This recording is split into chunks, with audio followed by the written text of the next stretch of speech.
यशवंत, शुरुआत आपसे कर रहे हैं। ये सवाल सबके जहन में है कि जिस तरीके से आम आदमी पार्टी ने यहां पर एंट्री की है, उस एंट्री को आप कैसे देख रहे हैं? ये एंट्री कांग्रेस की जगह पूरे तौर पर लेती हुई तो नहीं दिखाई दे रही है, कांग्रेस का अपना जनाधार इंटैक्ट दिखाई दे रहा है, लेकिन फिर भी उसकी एंट्री क्या दिखा रही है?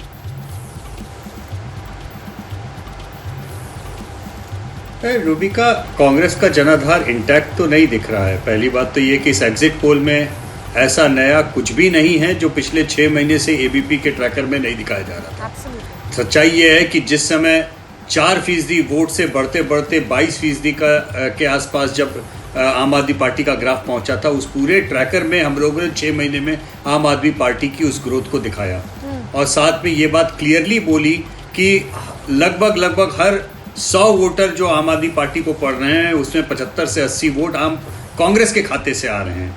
तो सीधा डैमेज तो कांग्रेस को होना था, तो कहीं ना कहीं कांग्रेस को उस नुकसान के लिए तैयार रहना था। कांग्रेस को एक रिवर्स गियर मैं कह सकता हूं कि लगा भी। अगर आप ध्यान से देखें तो जिस जगह पे हमारे ट्रैकर में आम आदमी पार्टी के नंबर 20% के आसपास थे, हमने उस समय कहा था कि अब देखना यह है कि यहाँ से नंबर 25% की ओर जाते हैं या नीचे की ओर आते हैं। तो मुझे ऐसा लगता है कि शायद संगठन का अभाव और अच्छे कैंडिडेट्स का अभाव ये उनको 20% से 25-30% वाले जंप की ओर जाने से उसने रोक दिया और जो एक रिवर्स गियर थोड़ा लगा उसका असर दिख रहा है। लेकिन रूबिका, जो हमारे ट्रैकर में लगातार 6 महीने से हम लोग इस बात को कह रहे थे कि अपोजिशन की जगह में भगदड़ मची है और कांग्रेस की एब्सेंस के कारण कहीं ना कहीं कांग्रेस की जगह पे आम आदमी पार्टी अपना इम्पैक्ट दे रही है। ये बहुत ही विचित्र इलेक्शन था रूबिका। मेरे ख्याल से ऐसा इलेक्शन मैंने शायद ही कोई कवर किया हो जहां पर एक तरह से बोले तो, एक तरह से कहिए तो एंटी इनकम। आपका फोन कट गया था, लेकिन मेरे ख्याल से अब आपको यशवंत मेरी आवाज आ रही होगी। शशि जी भी हमारे साथ जुड़े हैं और साधना जी, देखिए आपको कांग्रेस की प्रवक्ता इस वक्त स्क्रीन पर दिखाई दे रही हैं। शशि जी, हाँ ये बात सही है कि वो इंटैक्ट नहीं है, लेकिन वो जो वोट परसेंटेज तब्दील हो जाना चाहिए था सीटों में, वो इस वक्त अभी आम आदमी पार्टी की तरफ से होता हुआ दिख नहीं रहा है। मतलब आप सोचिए, कांग्रेस ने ना कुछ करते हुए भी 31 से 43 सीटें अपनी पकड़ के रखी हुई है। आप लगातार ये बात कहते रहे हैं कि अभी भी मैं मानता हूं कि ग्राउंड पर बीजेपी वर्सेस कांग्रेस है, और आज मैं अगर उन सीटों को देखूं तो हाँ वो दिख रहा है कुछ ना करते हुए सर, क्योंकि सारा का सारा फोकस तो भारत जोड़ो यात्रा पर था, ये इससे कोई दो राय नहीं है।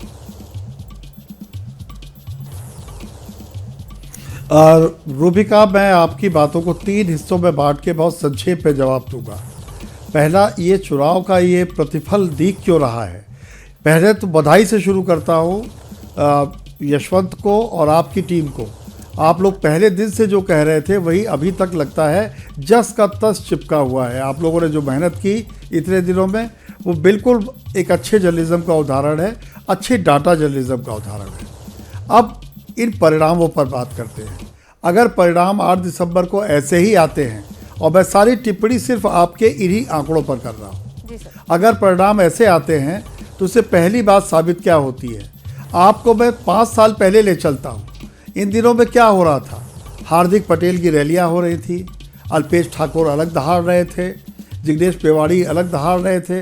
ऐसा लगता था कि विभिन्न समुदायों के जो यंग लोग हैं वो मुखर होकर भारतीय जनता पार्टी के खिलाफ खड़े हो गए हैं। और जब चुनाव नतीजे आए तो वो वाकई चुनाव नतीजे विस्मयकारी थे। बीजेपी ने सबसे कम उस पर गेन किया था, 99 सीटों पर अटक गए थे, जो कि कुल 7 सीटें ज़्यादा था बहुमत से। यहीं पर बीजेपी और भारतीय राजनीति पर जो मोदी शाह की जो वेल ऑयल्ड चुनाव मशीनरी है, उसका इम्पैक्ट देखिए। 5 साल बाद कांग्रेस हवा से, चर्चा से गायब थी। उसकी चर्चा का स्थान आम आदमी पार्टी ने ले लिया था। ये बात अलग है कि आम आदमी पार्टी ज़मीन पर वो इस जगह नहीं बना सकी थी और कांग्रेस को उतना उखाड़ा नहीं जा सका था जितनी कि वो हवा से बाहर थी।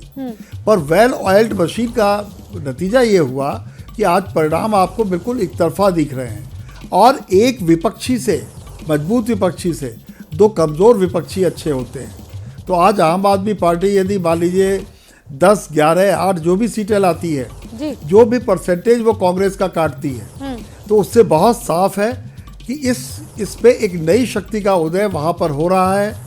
और वो नई शक्ति अब आने वाले 5 साल जो संघर्ष करेगी, उससे उस संघर्ष में कहीं ना कहीं कांग्रेस को नई शशि दिक्कतें जी, पैदा होंगी। हाँ, यानी- कांग्रेस के लिए यानी मैं सिर्फ इस यही वक्त- कहूंगा, इस वक्त एक इतने स्ट्रांग बेस शशि जी, मैं दोबारा आपके पास आऊंगी सर, इसलिए क्योंकि रविशंकर प्रसाद साहब हमारे साथ जुड़ चुके हैं, दिग्गज नेता हैं बीजेपी के, पूर्व कानून मंत्री भी, और इस वक्त स्क्रीन पर आपको दिखाई दे रहे हैं। सर, पोल ऑफ पोल्स में 133 और सी वोटर एबीपी न्यूज के सर्वे में 128 से 140 सीटें यहां पर गुजरात में, यानी वो जितने भी फॉर्मूलाज आप कह दीजिए, वो जितने भी तोड़ आप कह दीजिए, इस वक्त बीजेपी के आगे टिकते हुए नहीं नजर आ रहे हैं। देखिए रूबिका जी, मुझे बुलाने के लिए बहुत बहुत धन्यवाद। मैं गुजरात के चुनाव में 10-15 दिन लगा हुआ था, अहमदाबाद में था, बाकी दौरे कर रहा था। लेकिन ये जो आपका एग्जिट पोल का जो संकेत है, ये 8 तारीख को सही साबित होगा। और इसके कारण 2-3 हैं जो मैं आपसे कहना चाहता हूँ। 27 साल के बाद भाजपा फिर जीत रही है। इसका मतलब क्या हुआ? देश के लोकतंत्र में एक बहुत बड़ी ऊंचाई, और जो सीपीएम की बंगाल में जीत थी उसकी बराबरी। एंटी इनकम्बेंसी का एक भी कतरा दिखाई नहीं पड़ता। और जो हमारे बीजेपी का संगठन, जो सरकार का काम, और हमारे नेता मोदी जी का वहां के मुख्यमंत्री के रूप में काम और देश के प्रधानमंत्री के रूप में काम, जनता उसके साथ जुड़ी है। आज सुबह मैं आपके चैनल पर देख रहा था, आपके कुछ बड़े विद्वान और बड़े प्रतिष्ठित पत्रकारों को इस बात पर आपत्ति थी कि मोदी जी के लिए भीड़ जुटाई जाती है। तो अच्छा किया आपने खुद लोगों से पूछ लिया कि वो खुद आते हैं। और मैं अहमदाबाद में स्वयं था जिस दिन वो रोड शो पे निकले थे 50 किलोमीटर में। मैं अपने युवा काल से पार्टी का एक कार्यकर्ता हूँ। हमने इतनी स्वाभाविक भीड़ कम देखी है जिसमें एक व्यक्ति बाहर से नहीं आया था। 9-10 लाख लोग अपने आप सड़कों पर हैं उनके स्वागत के लिए। तो ये मोदी जी का व्यक्तित्व है। इसलिए इसको सिर्फ कांग्रेस और आम आदमी पार्टी के बीच वोटों के बंटवारे के रूप में न देखा जाए रूबिका जी, वो तो है ही है।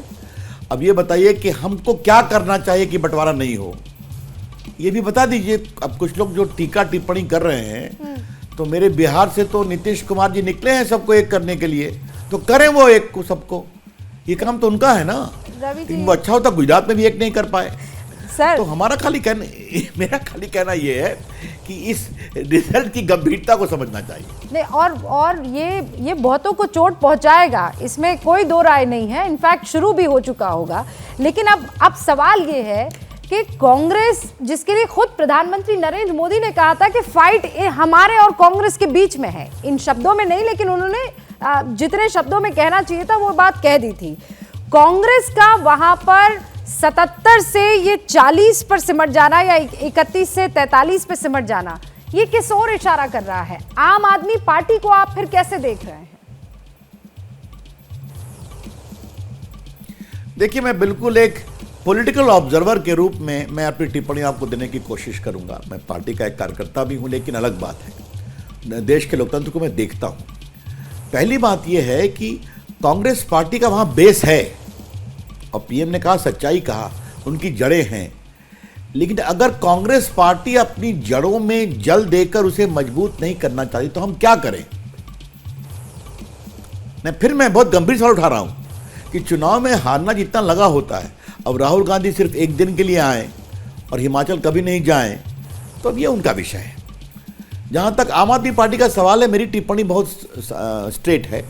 देश के लोकतंत्र में किसी भी पार्टी को बनने और अपने अनुसार बदलने का पूरा अधिकार है, मिलना भी चाहिए। लेकिन रूबिका जी, आप तो अनुभवी पत्रकार हैं, ऐसा तो नहीं हो सकता ना कि आप गोवा गए, लड़े, हार गए, वॉकआउट। आप उत्तराखंड गए, सीएम कैंडिडेट डिक्लेयर किया, हार गए, वॉकआउट, पार्टी का पता नहीं। अब आप हिमाचल में भी हार रहे हैं, पूरा स्पष्ट है, तो वहां से भी आप वॉकआउट करेंगे, तो वही गुजरात में कब तक रहेंगे पता नहीं है। Come on Rubika, political party work is a serious business. आप संगठन बनाइए, संघर्ष करिए, अपने काम को नीचे तक ले जाइए, अपने नेताओं को सम्मान दीजिए, उनको आगे बढ़ाइए। तो अभी बहुत कुछ सीखना है।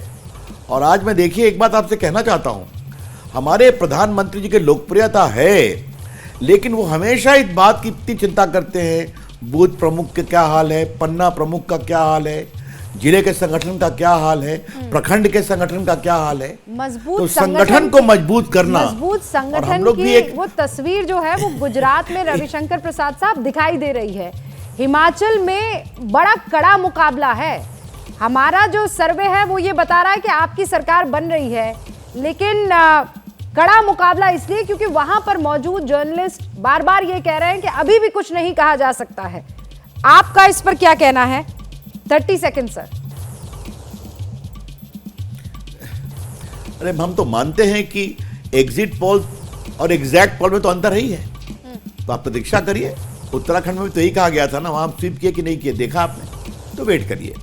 देखिए रूबिका, नरेंद्र मोदी की लोकप्रियता आम मानव के बीच, गरीबों के बीच, पिछड़ों के बीच, महिलाओं के बीच, इनके साथ चलो विकास के लिए, इसको मापना बहुत जरूरी है। तो अभी वेट करना चाहिए। और अगर गुजरात में एक को, हिमाचल में एक को छोड़कर बाकी में हम लीड कर रहे हैं एग्जिट पोल में, तो बड़ी बात है ना। तो मतलब रिवाज बदल रहा है और हमें पूरा विश्वास है रूबिका जी, रिवाज वहां बदलेगा। एक बार मोहन बागान, ईस्ट बंगाल, बीजेपी, कांग्रेस के बाद बीजेपी दोबारा आएगी। बहुत बहुत शुक्रिया रविशंकर प्रसाद साहब एबीपी न्यूज से बातचीत करने के लिए। यहाँ पर रविशंकर प्रसाद साहब ये कह रहे हैं कि जिस तरीके से काम बीजेपी प्रधानमंत्री नरेंद्र मोदी की तरफ से हो रहा है, संगठन जितना मजबूत है, उसका असर साफ तौर पर यहाँ नजर आ रहा है आंकड़ों में। एमसीडी में क्या ये होने वाला है, आंकड़े क्या बता रहे हैं? क्या मजबूरी है मेरी, बताइए। मैं अभी आपको बताती हूँ कि मैंने ओए होए होए होए होए, नमकीन के चटकारे लेते हुए टकटकी मार के डिबेट शो को पॉज रिपीट कर कर के देख रहे हैं जोगिंदर जी। इनकी तरह आप भी देखें अपनी फेवरेट डिबेट्स को रिपीट कर और डाउनलोड कीजिए एबीपी लाइव ऐप अपने स्मार्ट टीवी पर।